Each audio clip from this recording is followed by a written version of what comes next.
नमस्कार।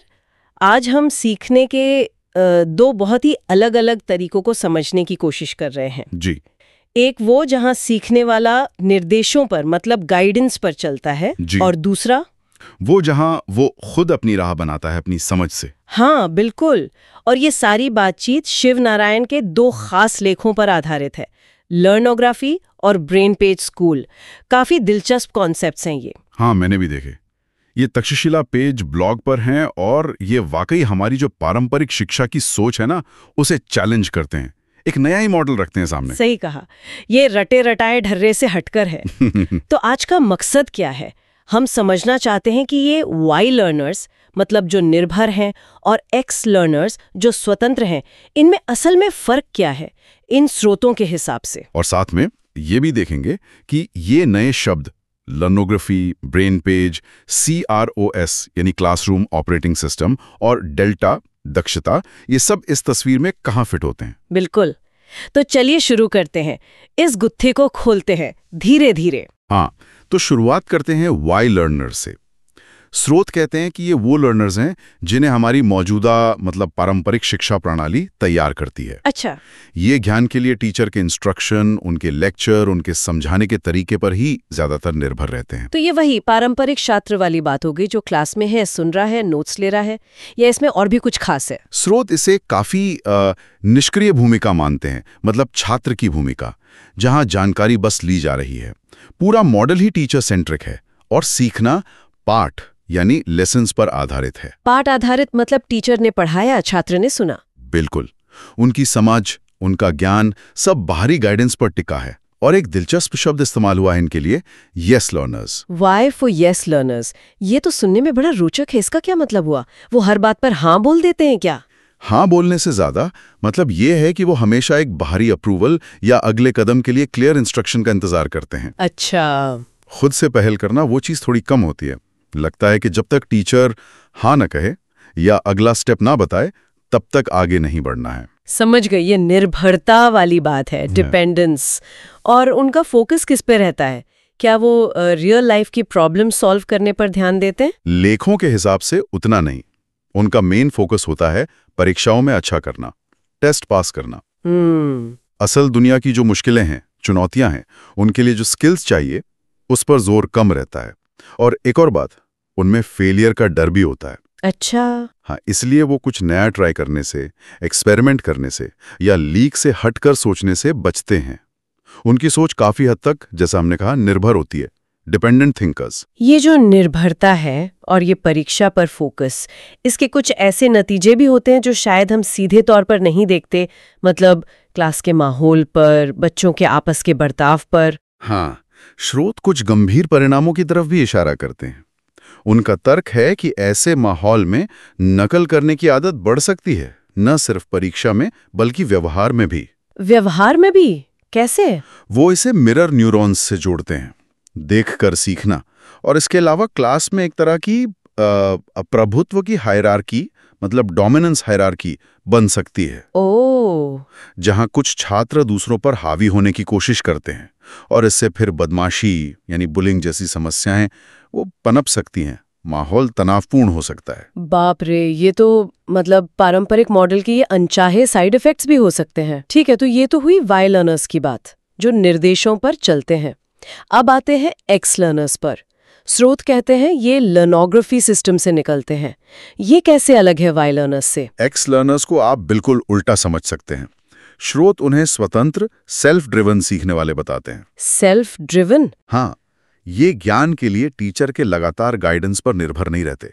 और दिलचस्प बात यह है कि उन्हें छात्र नहीं, सीखने वाला या लर्नर कहा गया है, क्योंकि उनकी भूमिका एक्टिव है, पैसिव नहीं। एक्टिव भूमिका सुनने में तो अच्छा है, पर इसका मतलब क्या है ग्राउंड पर? सीखते कैसे हैं ये लोग अगर लेक्चर पे निर्भर नहीं है? उनका तरीका अलग है। वो सीधे सोर्स मटेरियल से सीखते हैं, जैसे किताबें, रिसर्च पेपर्स। खुद से?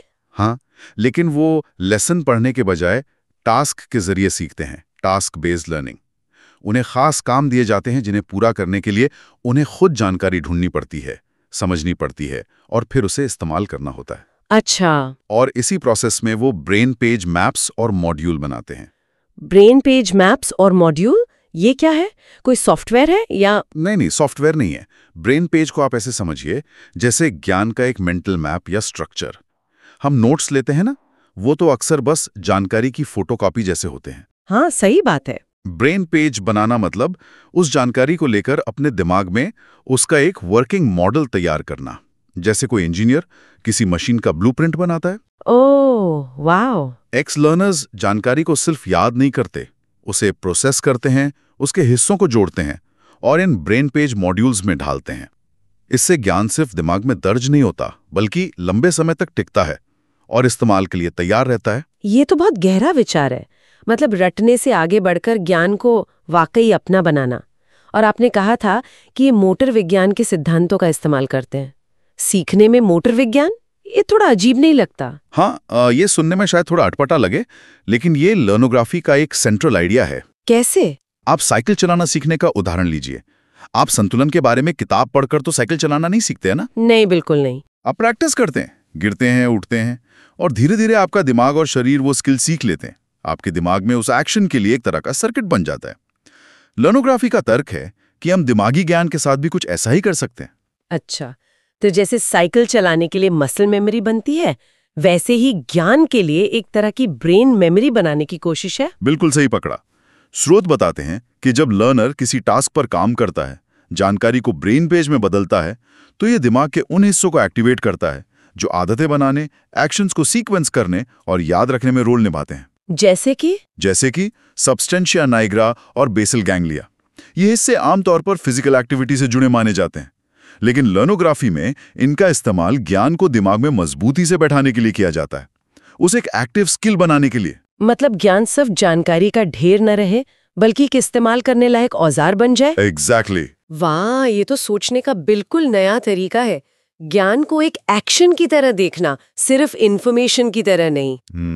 तो फिर एक्स लर्नर्स की सोच कैसी होती होगी अगर वो खुद सीख रहे हैं, ब्रेन पेज बना रहे हैं? स्रोत उन्हें इंडिपेंडेंट थिंकर्स मानते हैं, स्वतंत्र विचारक। क्योंकि वो जानकारी को खुद प्रोसेस करते हैं ना, तो उनमें एनालिसिस करने की, उसे अलग अलग सिचुएशंस में अप्लाई करने की और यहाँ तक कि उस ज्ञान से कुछ नया बनाने मतलब इनोवेशन करने की क्षमता डेवलप होती है। अच्छा। वो प्रॉब्लम देखकर घबराते नहीं, उन्हें हल करने के तरीके ढूंढने में आत्मनिर्भर होते हैं। वो सिर्फ ज्ञान के उपभोक्ता या फॉलोवर नहीं रहते हैं, बल्कि ज्ञान के निर्माता बन जाते हैं, क्रिएटर। वाह, वाई लर्नर और एक्स लर्नर के बीच का ये अंतर तो जमीन आसमान का लग रहा है। निर्भरता बनाम स्वतंत्रता, पैसिव बनाम एक्टिव, फॉलोवर बनाम क्रिएटर। चलिए, अब इस लर्नोग्राफी के पूरे फ्रेमवर्क को थोड़ा और समझते हैं। आपने सिस्टम लर्नोग्राफी कहा था, ये पारंपरिक शिक्षा प्रणाली से कैसे अलग है? देखिए, सिस्टम लर्नोग्राफी को पारंपरिक एजुकेशन सिस्टम के एक ऑल्टरनेटिव की तरह पेश किया गया है। ये एक ऐसा सिस्टम है जो एक्स लर्निंग को सपोर्ट करता है और उसे बढ़ावा देता है। ठीक है। यहाँ लर्नर्स खुद अपने ब्रेन पेज डेवलपमेंट की जिम्मेदारी लेते हैं, उस पर कंट्रोल रखते हैं। जैसा हमने कहा, ब्रेन पेज बनाना ही एक्स लर्नर्स की मेन एक्टिविटी बन जाती है। सोर्स मटेरियल से ज्ञान लेना और उसे उपयोगी ब्रेन पेज मॉड्यूल में बदलना। और वो मोटर साइंस वाला कनेक्शन, बेसल गैंग्लिया और सबस्टेंशिया नाइग्रा वाली बात, वो कैसे काम करती है, थोड़ा और बताएंगे? हाँ, देखिए, जब आप कोई नया स्किल सीखते हैं, मान लीजिए टाइपिंग या कोई म्यूजिकल इंस्ट्रूमेंट बजाना, तो शुरुआत में बहुत ध्यान देना पड़ता है ना? हाँ, बिल्कुल। लेकिन प्रैक्टिस के साथ वो चीजें ऑटोमेटिक होने लगती हैं। इसके पीछे बेसल गैंग्लिया और उससे जुड़े सर्किट्स का बड़ा हाथ होता है। लर्नोग्राफी का सिद्धांत ये है कि जब आप किसी जानकारी को पैसिवली सुनने के बजाय एक्टिवली एक टास्क के रूप में प्रोसेस करते हैं, मतलब उसे समझते हैं, ऑर्गेनाइज करते हैं, ब्रेन पेज बनाते हैं। हाँ, तो आप दिमाग के इन्हीं स्किल लर्निंग पाथवेज को इस्तेमाल कर रहे होते हैं। इससे वो जानकारी सिर्फ मेमोरी का हिस्सा नहीं बनती, बल्कि एक तरह का मेंटल स्किल बन जाती है, जिसे आप जरूरत पड़ने पर आसानी से तेजी से इस्तेमाल कर सकते हैं, रिकॉल कर सकते हैं। तो ये दिमाग को जानकारी स्टोर करने के लिए रीवायर करने जैसा है, एक अलग तरीके से। कुछ हद तक कह सकते हैं। स्रोत एक और दिलचस्प चीज बताते हैं, साइक्लोजिड रिहर्सल। साइक्लोजिड रिहर्सल, ये क्या है? ये दिमाग की अपनी अंदरूनी दोहराने की प्रणाली है, इंटरनल रिहर्सल सिस्टम। जैसे कोई एथलीट अपने मूव्स को मनी मन दोहराता है, प्रैक्टिस करता है, वैसे ही लर्नोग्राफी में लर्नर सीखे हुए ज्ञान और ब्रेन पेज को अंदर ही अंदर रिहर्स करता है। अच्छा। और ये प्रोसेस उस ज्ञान को शॉर्ट टर्म मेमोरी से लॉन्ग टर्म मेमोरी में मजबूती से जमाने में मदद करती है। बहुत खूब, ये तो दिमाग के काम करने के तरीके का ही फायदा उठाना हुआ। अच्छा, एक और टर्म था क्लासरूम ऑपरेटिंग सिस्टम या CROS, ये क्या बला है? CROS को आप एक तरह का मैनेजमेंट सिस्टम समझ सकते हैं, जो क्लासरूम को लर्नोग्राफी के प्रिंसिपल्स पर चलाने में मदद करता है। ठीक है, इसका मकसद क्या है? मेन मकसद है लर्नर्स को इस लायक बनाना कि वो बिना टीचर के लगातार इंस्ट्रक्शन या निगरानी के खुद से सीख सकें। Self learning. इसमें फोकस लेक्चर सुनने पर नहीं, बल्कि सोर्स मटेरियल से ब्रेन पेज बनाने जैसे टास्क पर होता है। लेखों का दावा है कि ये सिस्टम टीचर पर जो बहुत ज्यादा निर्भरता होती है ना, उसे खत्म करता है। इससे टीचर की भूमिका बदल जाती है। वो सिर्फ जानकारी देने वाला नहीं रहता, बल्कि एक गाइड, एक मेंटर जैसा बन जाता है। बिना टीचर के लगातार निर्देश के सीखना, सुनने में तो ये क्रांतिकारी लगता है, पर क्या इसमें ये डर नहीं रहता कि बच्चे भटक जाएं या कुछ बेसिक चीजें ही गलत समझ लें? स्रोत इस पर कुछ कहते हैं? ये सवाल बिल्कुल जायज है। स्रोत इस बात पर ज्यादा जोर देते हैं कि क्रॉस सी सीखने की प्रक्रिया को इस तरह से स्ट्रक्चर करता है कि लर्नर सही दिशा में बढ़े। कैसे? इसमें शायद टास्क का डिजाइन बहुत महत्वपूर्ण होता होगा, ताकि वो लर्नर को सही रास्ते पर रखे, सही दिशा दे। अच्छा। हालांकि लेखों में यह साफ नहीं है कि गलतफहमियों को कैसे ठीक किया जाता है, पर शायद सिस्टम में इसके लिए भी तरीके होंगे, जैसे पीयर लर्निंग या जरूरत पड़ने पर टीचर का इंटरवेंशन। लेकिन मूल विचार यही है कि रोज के सीखने के लिए टीचर पर लगातार निर्भर ना रहना पड़े। ठीक है, यानी स्ट्रक्चर यहाँ की है। तो यही टास्क बेस्ड और लेसन बेस्ड सीखने के बीच का मेन फर्क हुआ? बिल्कुल। लर्नोग्राफी कहती है कि ज्ञान ट्रांसफर की असली इकाई लेसन नहीं, टास्क है। टास्क? हाँ, टास्क करना मतलब एक्टिवली ज्ञान से जुड़ना, उसे प्रोसेस करना, इस्तेमाल करना, ये एक्स लर्निंग है। दूसरी तरफ लेसन सुनना या पढ़ना मतलब पैसिवली जानकारी लेना, ये वाई लर्निंग है। लर्नोग्राफी पूरी तरह से टास्क बेस्ड मॉडल पर आधारित है। समझ गई। अब आते हैं एक और दिलचस्प शब्द पर, डेल्टा। गणित में तो इसका मतलब बदलाव या चेंज होता है। यहाँ सीखने की दक्षता मापने के लिए इसका इस्तेमाल कैसे होता है? ये पारंपरिक ग्रेड या मार्क्स से कैसे अलग है? आपने सही पकड़ा। डेल्टा सिंबल कैलकुलस से ही लिया गया है, जहां ये चेंज या डिफरेंस को दिखाता है। हाँ। लर्नोग्राफी में इसे पारंपरिक ग्रेडिंग सिस्टम के एक ऑल्टरनेटिव की तरह पेश किया गया है। ये सिर्फ ये नहीं मापता कि आपको कितना याद है, बल्कि ये मापता है कि आपके ब्रेन पेज डेवलपमेंट में कितना मेजरेबल इंप्रूवमेंट हुआ है, मापनी योग्य सुधार। अच्छा। ये असल में नॉलेज एक्विजिशन और उसे इस्तेमाल करने की क्षमता, उसको आंकने की कोशिश करता है। मापनी योग्य सुधार। लेकिन ये मापता क्या क्या है, किन पैमानों पर? स्रोत बताते हैं कि डेल्टा कई चीजों को माप सकता है, जैसे एक ब्रेन पेज रिकॉल स्पीड, मतलब आप कितनी तेजी से और आसानी से सीखी हुई जानकारी को जरूरत पड़ने पर याद कर पाते हैं। ठीक है। Retrieval efficiency. दूसरा, ज्ञान ट्रांसफर की एक्यूरेसी, मतलब जब आप उस ज्ञान का इस्तेमाल करते हैं तो कितनी कम गलतियां करते हैं, एरर रिडक्शन। और तीसरा, एप्लीकेशन पावर, यानी आप उस ज्ञान को रियल वर्ल्ड सिचुएशन में या नई प्रॉब्लम पर कितनी इफेक्टिवली लागू कर पाते हैं, प्रैक्टिकल इंप्लीमेंटेशन। तो ये सिर्फ कितना जानते हैं से आगे जाकर कितना अच्छा इस्तेमाल कर सकते हैं, उसको मापने की कोशिश है। हाँ, बिल्कुल। इसे वाई लर्नर से एक्स लर्नर बनने के सफर को, यानी मास्टरी हासिल करने की प्रक्रिया को ट्रैक करने का एक तरीका माना जा सकता है। मास्टरी का मैट्रिक। हाँ, ये दिखाता है कि ज्ञान सीखने की आपकी स्पीड बढ़ी है या नहीं, मेमोरी मजबूत हुई है या नहीं, प्रॉब्लम सॉल्विंग में कॉन्फिडेंस बढ़ा है या नहीं, और आप असल दुनिया की चुनौतियों के लिए कितने तैयार हुए हैं। पारंपरिक ग्रेड शायद ये सब न बता पाए। तो इस डेल्टा नीचे का बड़ा फायदा ये है कि ये शायद पारंपरिक ग्रेड से ज्यादा क्लियर पिक्चर दे सकता है कि कोई व्यक्ति जो सीखा है उसे असल में नौकरी या जिंदगी में इस्तेमाल करने के लिए कितना तैयार है। दिलचस्प। और एक तक्षशिला मॉडल का भी जिक्र था, क्या वो इसी लर्नोग्राफी का कोई खास एप्लीकेशन है? हाँ, तक्षशिला मॉडल को लर्नोग्राफी का एक प्रैक्टिकल इंप्लीमेंटेशन बताया गया है। अच्छा। इसका घोषित उद्देश्य है पारंपरिक जो अक्सर तनाव भरी होती हैं, उन कक्षाओं को खुशी की कक्षाओं में बदलना, हैप्पीनेस क्लासरूम्स। Happiness classrooms. हाँ, ऐसी कक्षाएं जहां सीखना बोझ ना लगे, बल्कि एक एंजॉयबल और एम्पावरिंग प्रोसेस हो, जहां हर लर्नर अपनी स्पीड से आगे बढ़ सके। खुशी की कक्षाएं, ये सुनकर बहुत अच्छा लगा।